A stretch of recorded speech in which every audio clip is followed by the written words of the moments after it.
So ఈ శారీ వచ్చేసి steps పెట్టుకున్నానండి. సో స్టెప్స్ పెట్టుకున్నా సరే బాగుంది కదా. సో స్టెప్స్ పెట్టుకున్నా నాకు మంచిగా అనిపించింది. సో బార్డర్ కానీ ఇట్లా స్కాల్ప్ బార్డర్ తో శారీ రావడం చాలా బాగా అనిపించింది.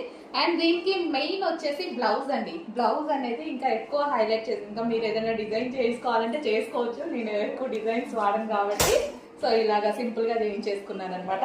సో ఇక్కడ మనకి లైక్ ఇట్లా స్కాల్ప్ లాగా అలా పెట్టుకున్నా సరే సేమ్ స్కాల్ప్ వచ్చింది కాబట్టి స్కాల్ప్ లాగా పెట్టుకున్నా సరే బాగుంటది బ్లౌజ్ కి. సో బెల్ట్ అండి, ఇప్పుడు మనం లాంచ్ చేసాం కదా బెల్ట్, కాపర్ బెల్ట్ పెట్టుకున్నాను నేను. సో కాపర్ బెల్ట్ పెట్టుకుంటే ఇది కూడా ఈ శారీకి బాగా సెట్ అయిపోయింది. సో బాగుంది అనుకుంటున్నాను, మీకు ఎలా అనిపించిందో. సో మనకి శారీ లుక్ అయితే ఈ విధంగా వచ్చింది. సో కాపర్ బెల్ట్ తో ఈ విధంగా రెడీ చేయాలన్నమాట. సో ఇలా చూపించాను కదా బెల్ట్స్. So belt